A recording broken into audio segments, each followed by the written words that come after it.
Broadcasting from the business capital of the world, this is the Podcast Business News Network. And welcome back, everybody. Yeah, we're getting older. I mean, that's a guarantee. Our population is aging by very large numbers. What's involved in the aging process? You don't think about that until you get up there a little bit in age and, things change a little bit. But there is a certain progression. There's certain categories, certain markers along the way. We're going to look at that today. And either for yourself or somebody that you're connected with, a loved one, she is the woman behind the Center for Ageless Living. And this is a wonderful place in New Mexico that is basically a gateway for healthy beauty, wellness.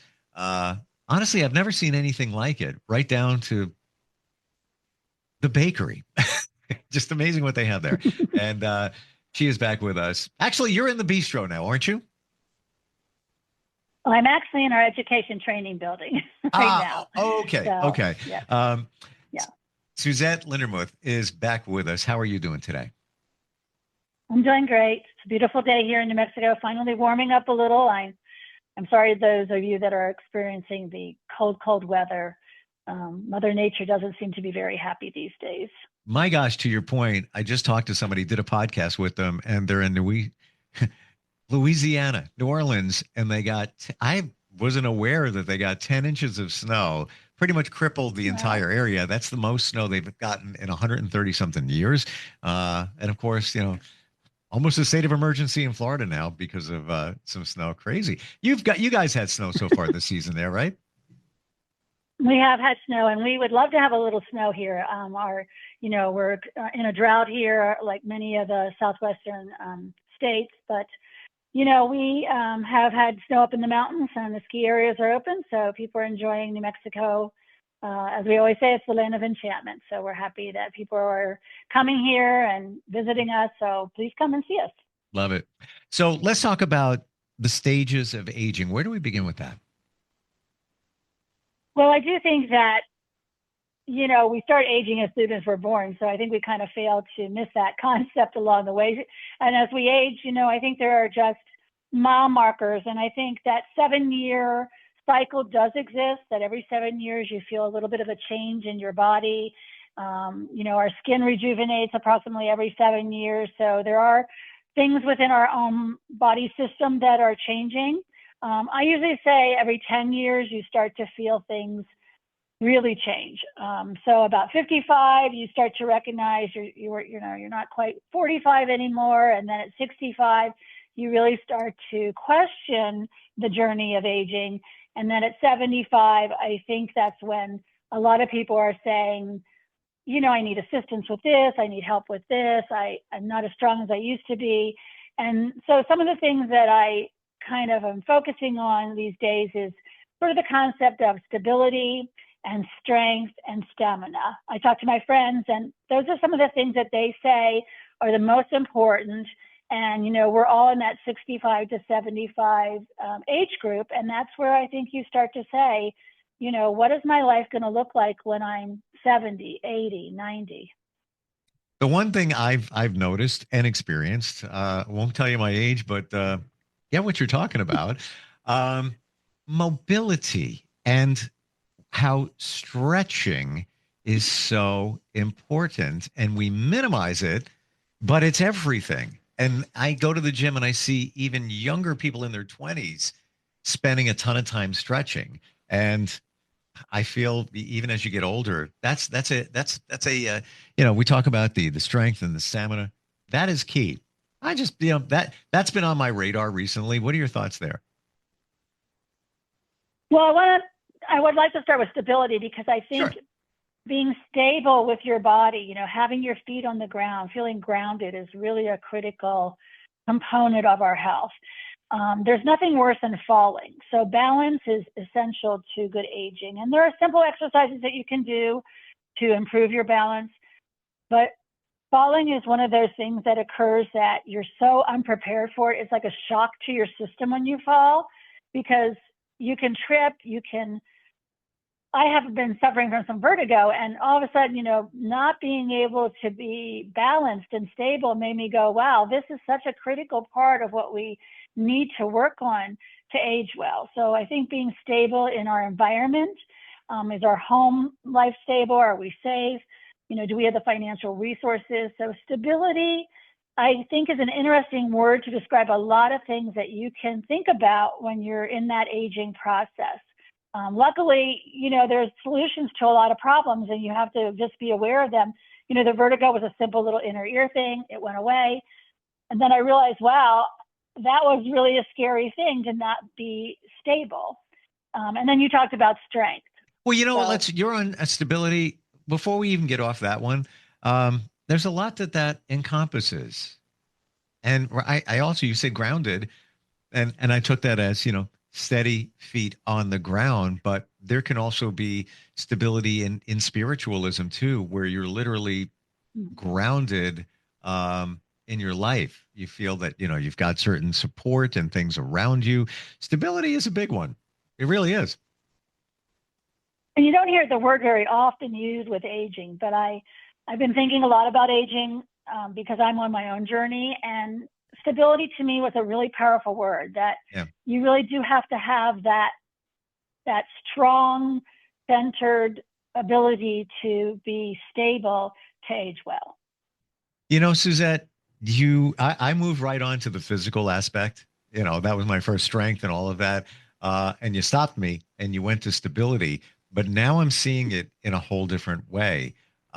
There's so many different pieces, financially stable, having gotten to a point in your life where you're good with yourself in that you're resilient. When things pop up, it doesn't rock your world. You kind of move forward and take care of it. All part of everybody's journey in different areas. And of course, the spiritual side of things. So thank you for putting the microscope on that. You're welcome. But, strength, you talk about inner strength, outer strength. And again, when we feel this urge to say, what do we really need to do to be ready for old age? And old age, you almost hate to say the word old age, but we are getting older, and strength, that physical strength, is critical. Like if you can't get up and down off the floor, or you can't get up and down off the toilet, or you can't walk a household distance, it is extremely hard to age gracefully. It just doesn't mesh. And so at some point, and again, it can be triggered by an injury or an illness, arthritis, back pain, all the things that make you step back and say, what do I need to do right now so that when I'm 70 or 80, I'm going to have the quality of life? Because we are going to live that long. We are going to live to be 70, 80, 90. Our medical health care here in the United States is good. We can solve most things. We can sustain life for a long time, but it's really the quality of life that you have to look at. So when you think about strengthening and exercise and weightlifting, and I watch football. I'm not a sports fan, but this year, for numerous reasons, I've been watching a lot of football and Hallmark Christmas movies. Those are the two things that have, kind of taken me off of the news cycle.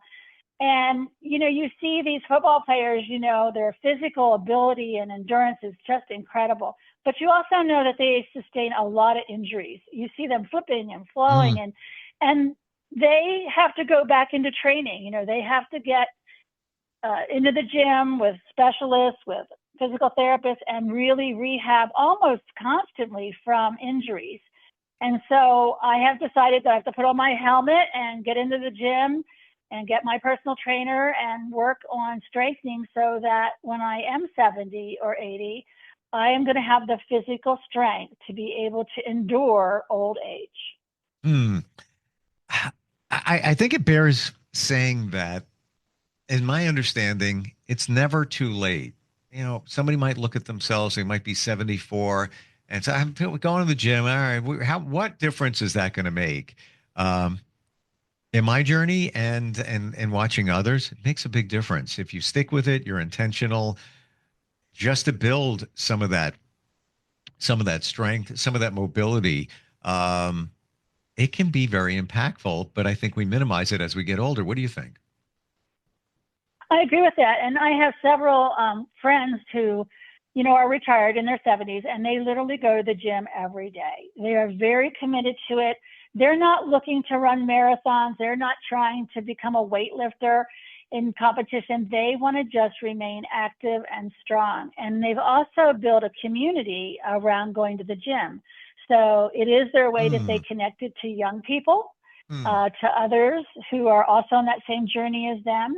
And so the gym has become really their community, and it helps to reduce that isolation. And I think that it's critical that you follow some of those paths in any way you can. I mean, you can take yoga classes, you can go to the gyms, you can hire professional trainers, but that connection to another person who can help you stay motivated to stay healthy, I think, is critical. It's a really great point, because even if you don't actually connect with people at the gym, just being around other people and the energy that, I'm a big believer in energy, that gets around the room, just exchanged, and the positivity of people working on themselves. It's powerful. I think it's powerful. And, for, let's say, somebody who is up there in age, and let's say they may even be alone at this point in their life, at least they're connecting with others in some type of level by going to the gym. Can be huge. I really think so. One thing I would say that's important for elders and individuals to know that, in almost every state across the United States, the managed care, healthcare system, managed care organizations, who are participating in Medicare Advantage programs. And I'm not a Medicare expert, but almost all of them now really support health and wellness classes in local gyms. You can get your silver sneaker card, your Healthway card, and you can go for free. I mean, literally, it's one of those advantages that I think people kind of maybe poo-poo a little, and they go, oh, I got my little card, but take advantage of it. I mean, the YWCAs across the United States and the YMCAs all take silver sneakers. They're interchangeable in states, but there's many, many organizations. That's just one. And those gyms have multiple resources. I mean, the one in Texas I went to was lovely. It had a swimming pool. It had yoga classes. It had exercise workout classes. I took a stretching class. As you said, stretching is probably one of those things we don't do enough of.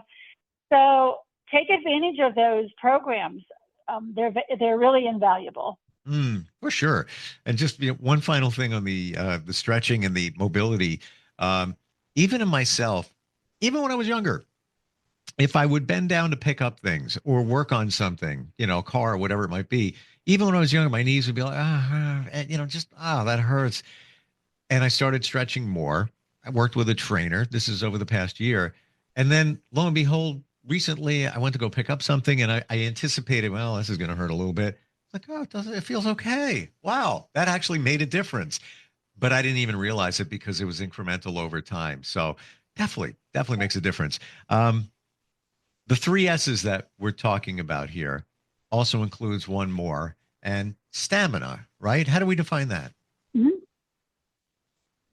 Well, stamina is the ability to do a task for a duration of time without any excess grief or pain, I would say. So building up stamina, or endurance is another word that perhaps we can use, to really talk about being able to do tasks for a certain amount of time. But I think when I talk about stamina, I think one of the stories that you hear a lot from elders and my friends and myself even is that, gosh, I just can't do what I used to do when I was 45. I just can't do as much. I can't, walk as far. I can't sit at the desk as long.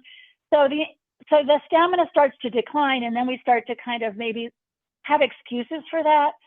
Not that that's a negative thing. And again, I'm not thinking that I'm going to be able to do everything that I did when I was 45. But when you start to lose that kind of ability to do a task that you loved before, and you run out of energy and you feel a little washed out, then I think you have to step back and say, gosh, I feel like I'm losing some endurance, and it kind of is connected to strength. But I think one of the best things you can do to build up stamina is to walk. I mean, walking is one of those things that you can do anywhere. It's free. It doesn't cost anything. It's probably the most valuable exercise you can do to build up endurance and stamina. You can do it by yourself. You can do it with groups. You can do it while you're listening to books on tape or music. It's a really powerful, simple thing. And I know we kind of talk about walking a lot. I know there are people who really advocate walking. And we have a lot of apps now that tell us how many steps we do every day. And we have the watches that are saying, keep walking. So there's a lot of ways to stay motivated about walking. But you really should consider putting walking into your daily routine in some capacity. Also, getting outside and in nature is a bonus to the walking program. And inevitably, you can walk farther and farther the more you walk. You can see your stamina and your endurance increase because it's not so hard to walk 3 blocks and then 6 blocks and then a mile and then maybe 2 miles. And so it's certainly an easy way to really measure improvement. But stamina is something that we really need. We really need to be able to have the endurance and the strength to continue to participate in the activities that we love, and to the degree that we can complete a task and feel good about it and not feel exhausted from it. Thank you for bringing that up, Suzette, because I believe many of us at any age minimize the benefits of walking. And it's been scientifically reported, proven that it's just as, if not better than even jogging. But we think that, well, I'm not really moving a lot. No, you really are making a big difference. It just takes a little bit longer in terms of walking. And tons of people I know have lost so much weight, have gotten better at many different things just by being intentional. And everything's a habit in my belief. We have bad habits, we have good habits. You set a habit every night after dinner, go for a walk. Even on that point, just reminded me that it was reported in the fall, according to research, walking just 15 minutes after eating a meal stabilizes your blood sugar and does so much in terms of digestion of the meal. 15 minutes. That's it. You walk to the mailbox, you already used up one of the 15. So yeah, that's a great point you bring up. Thank you. And I do think having routines like walking after a meal or getting up in the morning and walking and putting those it goes back to almost being stable. Like if you have a stable life and there's some routines, and I don't mean being, boring and not changing the routine occasionally or walking the different direction than you usually go, but having those stable routines in your life can really benefit you in a health way. Your health is so fragile, and you miss going to the gym for 3 days and you've lost everything you worked for 3 weeks. And so it's easy to lose flexibility and strength very quickly. So we have to have routines. And sometimes that routine, which involves walking, because you can do it anywhere. You can do it while you're traveling. You can do it while you're visiting family out of state. And it doesn't rely on an actual physical place. The other thing I like about walking is that you can do it in a meditative way. You can really concentrate on your posture and your form and your breathing.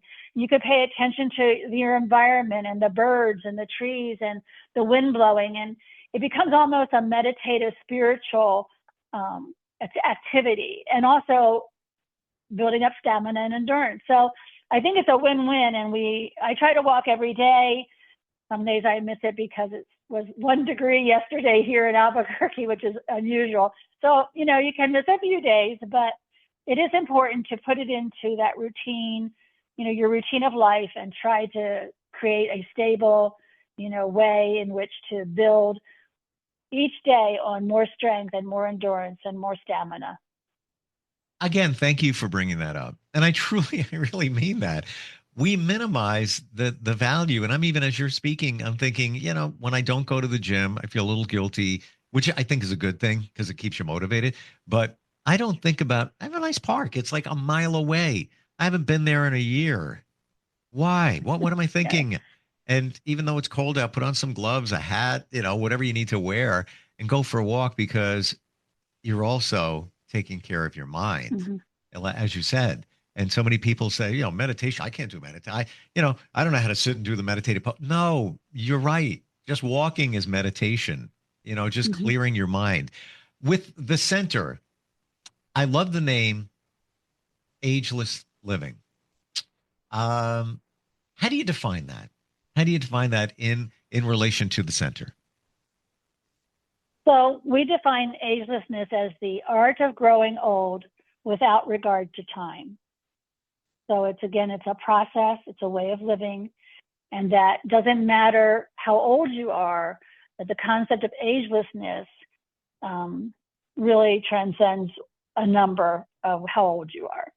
So we really try to embrace that. So we have people who come to the center, who come to our health and wellness center, who are 90, 99, they come every day. In the middle of the winter, they're out there swimming. Now, it is a heated pool, so they have that benefit. But, we have people that are extremely committed to their health. We have about 75 members that belong to our health and wellness program. And again, we do take some of the managed care organization clubs, like Silver Sneaker. We have the arthritis swim class, and that's an incredibly important class, which involves a lot of stretching, and we do it in really warm water, so it really helps with joints and back pain. It's really great for recovering from hip surgery, which of course we know many seniors are going through hip replacement. We have water Zumba. We have classes in our yoga studio, Tai Chi, Qigong. So there's a lot of classes, gentle classes. These are not, we're not trying to. I used to teach killer aerobics. That was when I was in my 20s.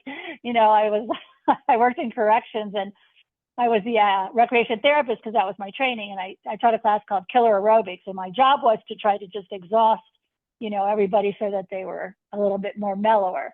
And, we're not trying to do that with our senior population. We're trying to improve mobility, improve flexibility, and again, create a community that really supports, reducing isolation. And that's the other thing that's nice about walking.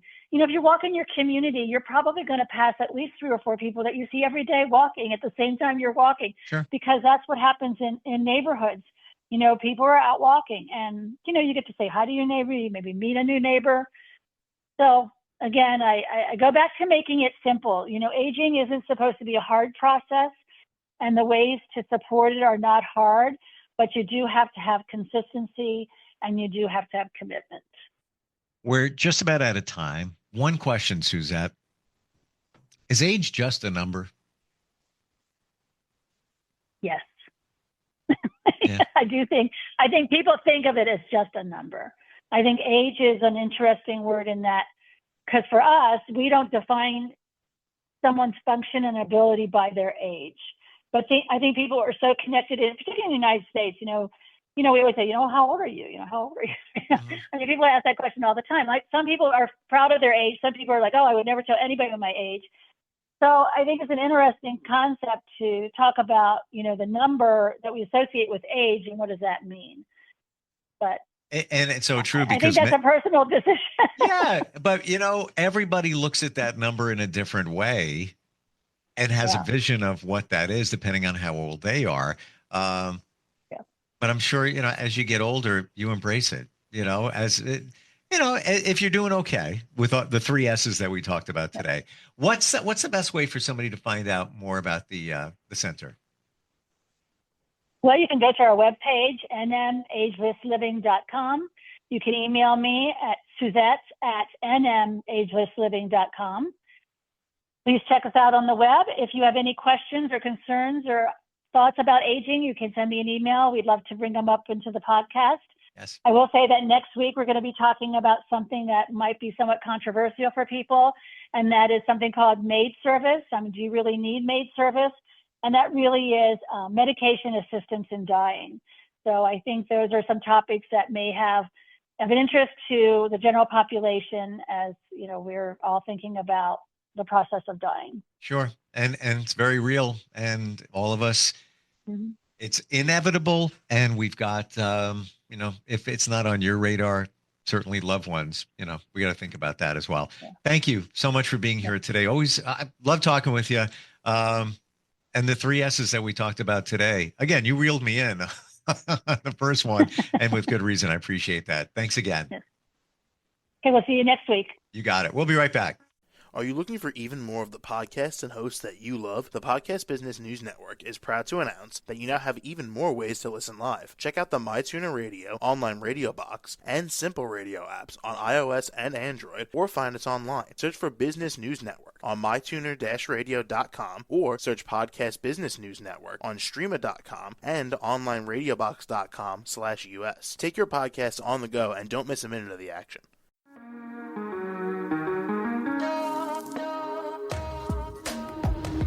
Broadcasting from the business capital of the world, this is the Podcast Business News Network. For nearly 2,000 severely injured veterans, everyday life has become filled with barriers.